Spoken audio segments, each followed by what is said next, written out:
Ir-rata ta' dawk li huma sidin ta' djarhom f'pajjiżna żdiedet b'mod sinifikanti fl-aħħar snin grazzi għal diversi inċentivi mill-gvernijiet laburisti f'diversi budgets. Fil-fatt studju li analizza l-aħħar ċifri disponibbli dawk għal-2022 wera li l-persentaġġ ta' residenti f'Malta u Għawdex li xtraw ir-residenza tagħhom ilaħħaq 82.6% bżieda ta' kważi 3% tal-popolazzjoni fuq l-2005.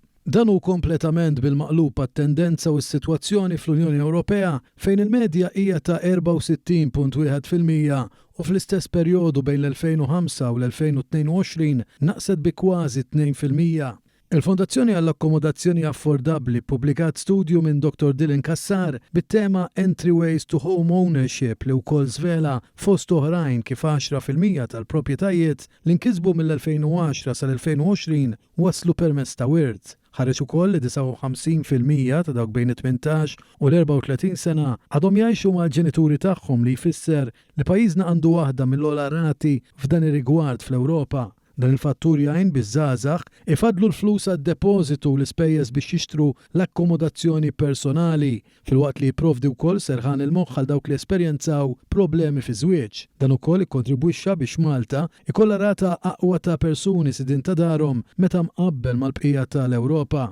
L-appoġġ finanzjarju mill-familji jgħin ukoll biex jittaffew l-isfidi ta' żieda fil-prezzijiet tal-proprjetà u jżid il-potenzjal ta' affordabilità sidin ta' djar prospettivi. Jirriżulta li llum il-familji Maltin jinsabu f'pożizzjoni aħjar biex jgħinu finanzjarjament lil uliedhom jixtru djar tagħhom. B'madwar 26% tal-Maltin jirċievu xi rigal jew wirt b'valur medju ta' 29,000 euro. L-akkwist ta' proprjetà botja jew wirt żdied b'10% bejn l-2000 u l-2010 għal 21% bejn l-2011 u l-2022.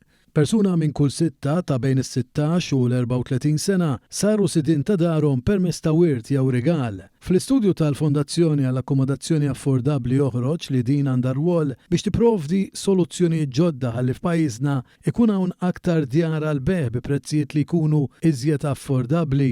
Ġie spjegat li l-introduzzjoni tal-iskema tagħha Loan Up qed toffri rati sussidjati ta' self għal aktar affordabilità.